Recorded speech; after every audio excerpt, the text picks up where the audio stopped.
morning and welcome back. The last video was not so great. We had many issues, and after a little bit of investigation, hopefully we found out if the engine is good or not.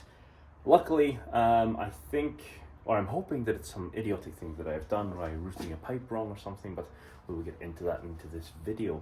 Car is currently on the trailer. Gonna push it all the way in here. I have a compression tester and also a device that changes color to tell me if the head gasket is gone or not, so it's not too bad. We have everything we need, and hopefully by the end of this video I'll know if I need to pull the engine or not.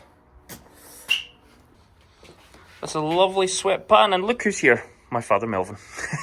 Last time you seen him, he was in Japan with us, and now he's going to help me do a compression check because we had a wee bit of a surprise visit with him and my mother coming over to see us in Switzerland. S13's in the garage. Time to pull everything, do a compression check. Also, my front lip, where it's cracked, I need to have a look at that, see how bad it actually is. But hopefully I have good news in the next few minutes. I really think this is a major cause of why and what happened with the oil and the blow-by through the turbo. But yeah, I'll get into that later on in the video. For now, I'll pop everything off, and hopefully it's good news.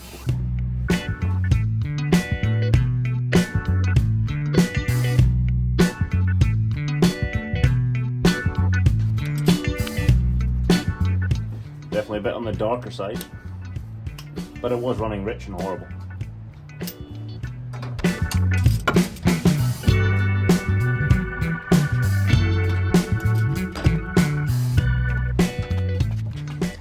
And the one tool that nobody ever wants to bring out.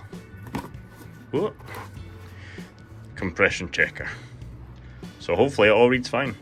I'm not too worried about what the numbers are, as long as they are sort of even across the board, then it's something we can work with. So, but at the moment, I want to see if there's a bad one or not, and hopefully this will give us the answer.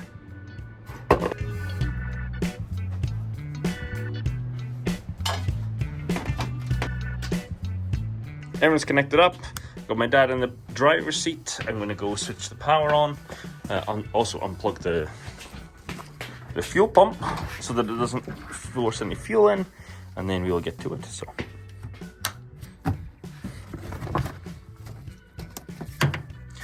one prime, and then we'll go and get this ready. And only in a matter of minutes I will know if my engine is good enough, or fucked. So hopefully this is a good angle you can see, and hopefully we have some battery life, and yep, crank. I disconnected the earth. 1 second. Okay, engine should have earth now, and Melvin, crank.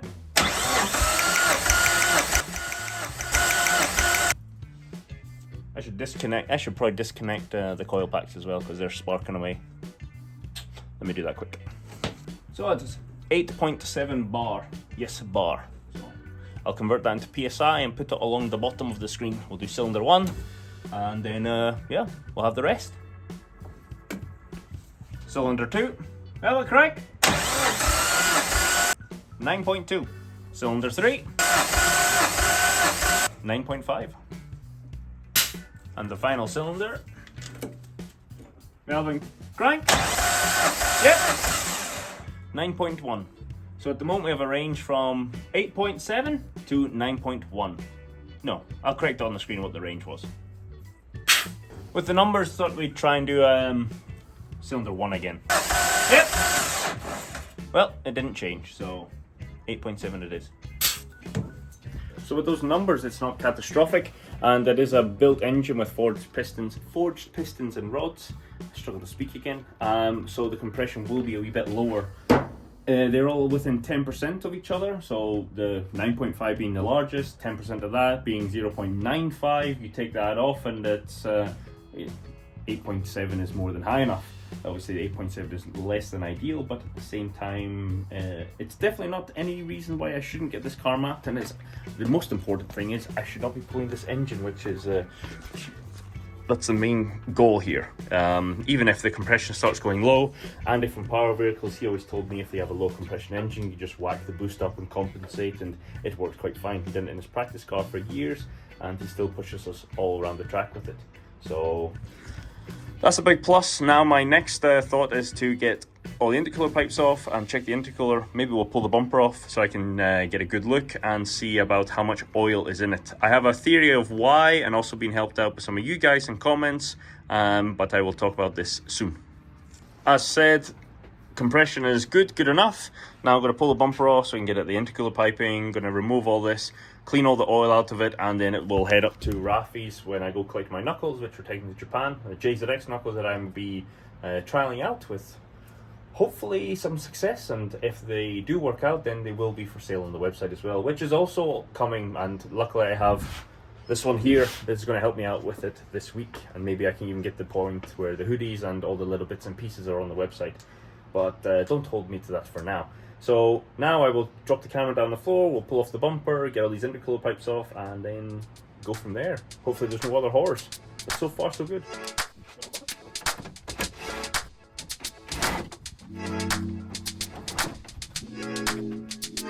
I really like quick removable bumpers, and hopefully they never have to be removed by something else. But we will see. I should have videoed pulling it off, because you can see a few wee drips, and then I don't know if you'll be able to see or if it'll even drip out. Oh, where's the sunlight? Yeah, there, that's better, you can see. So hopefully, I'm really hoping that it's from this. As I said I was going to explain, I'll explain now.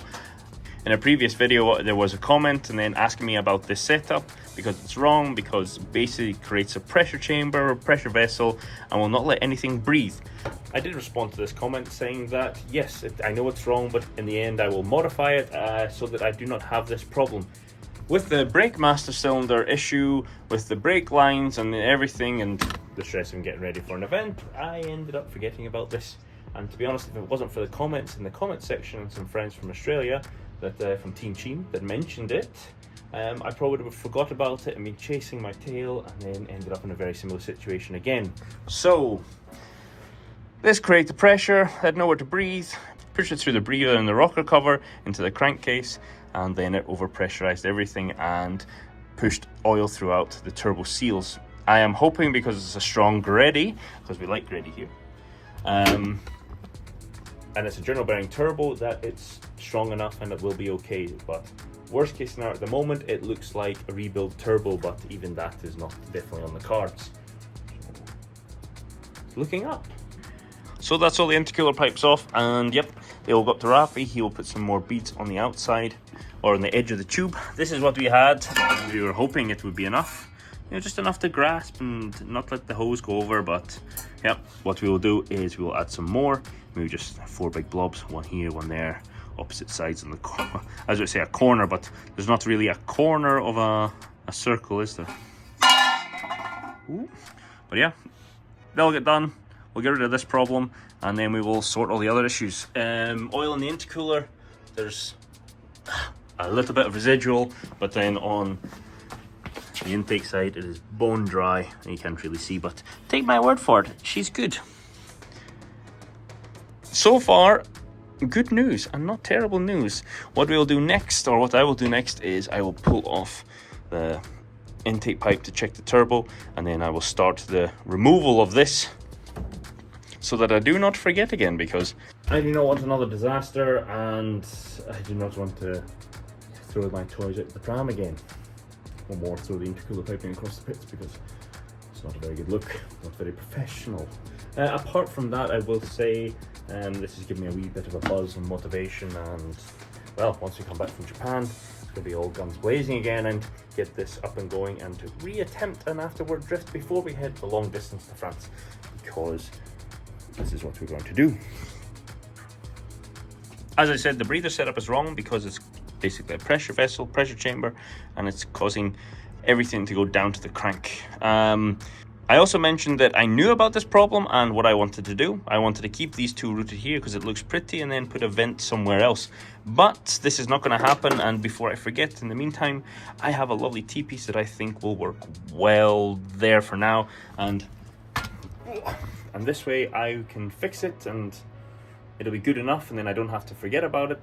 and then I can make it prettier at another time and point. So I'll go ahead and we'll see if this works actually. If it works, the next clip you'll see is it in the good position. And just like that, it is temporarily done. Not complete, but as I said, my main goal is to get this car working, running, and functional, and then every weekend or anytime I have spare time, I can make it prettier and better, and yeah, I can potter on the car. I don't have the luxury that I can have everything perfect straight away, or either the knowledge, so this is step by step and we will see how it goes. But for the most part, this is looking fantastic, and hopefully this solves a lot of the issues. I'm not going to start it up or anything today because all the intercooler piping is off and you've got to do other things. But it's ready for when I come back from Japan. Beautiful. So from a health point of view, the engine's good. It looks good anyway.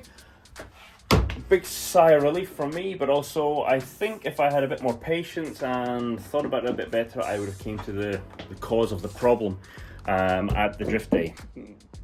Would it have made the car run 100% better? Possibly. Could it have still had issues? Maybe, but definitely before the next one, I'm going to take it and go get it mapped as well.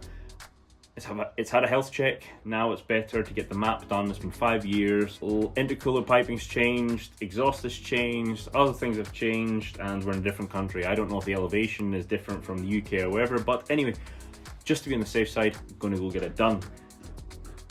Happy, good news just before I go to Japan, and then we can get back and start cracking on with this and get another test day in so that we can go a bit further afield. We have Tomodori this year in August in France, and yeah, many other little drift days that we can do. Very happy with this outcome. Extremely excited when I come back now. As always, thank you very much for watching, and I will see you in the next one. Thank you. Bye-bye.